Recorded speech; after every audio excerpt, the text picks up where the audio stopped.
Under that name.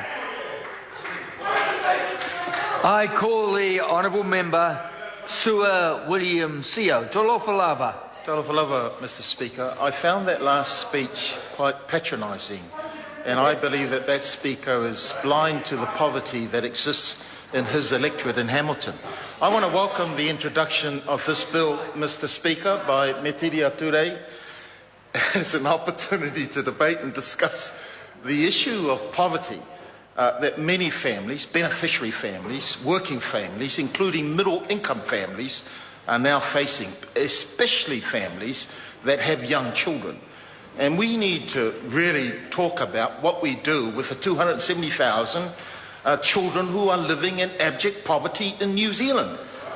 We in Labour are totally committed to reducing child poverty, and we're looking at a range of ways to achieve this, Mr. Speaker. Extending the in-work tax credit that this bill introduces is only one of those ways.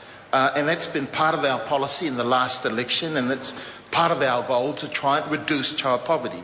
That's a goal that we remain absolutely committed to. And as part of our policy process, we're looking through a range of options, and including the options that the Children's Commissioner's Expert Advisory Council have thrown up. And we're going to consider that because we know it's a real problem, and we believe that if we don't tackle it now, sir, it will be dire for the future of Aotearoa New Zealand. Yeah. David Shearer has also rolled out Labour's commitment to ensure that children are not learning while hungry in decile 1 to 3 primary and intermediate schools. We're pledged to work with community groups to provide free food in every decile 1-3 primary and intermediate schools that needs and wants it. And of course parents are responsible for looking after their kids, but it won't change the reality that some children are turning up to school hungry, turning up to school without shoes, and their learning is affected. And so this should be unacceptable to all of us. Labour makes no apology for committing funding for the sake of our children. And I think we've got to commit ourselves for the sake of our children. There's been an additional 30,000 added, sir, children living in dependent households since this government came into power. Again, this is unacceptable. According to an OECD report, New Zealand has one of the highest rates of child poverty and one of the lowest levels of investment in the first 5 years of life among the 34 countries. Again, Mr. Speaker, this should be totally unacceptable to all of us. Research shows that poverty and income inadequacy are key drivers of poor outcomes for children.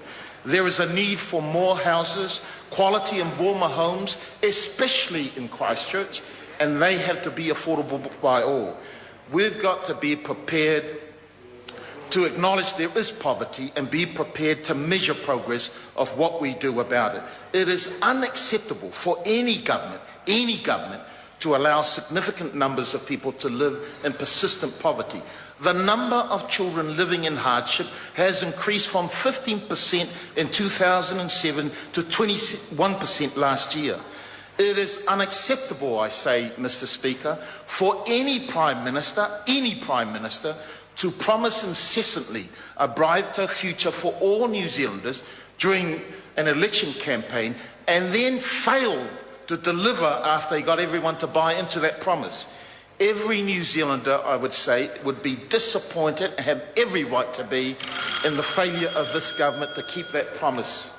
So, once upon a time, there was no poverty. Not the kind of poverty that we see today. People had jobs. People were well paid. Most families could generally have one person working.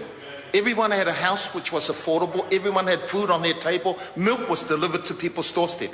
Everyone had a family doctor. Education was free. And as a country, we collectively looked after one another. We came together. Everybody pulled together, did their bit, and afterwards we celebrated over a barbecue. That was the New Zealand way, sir. That was the Kiwi way. And sadly, we've lost it. And sir, I have to blame, to a large extent, this government being in power and the kinds of policies that they are introducing. I want to say to them, they've got to recognise there is a real problem.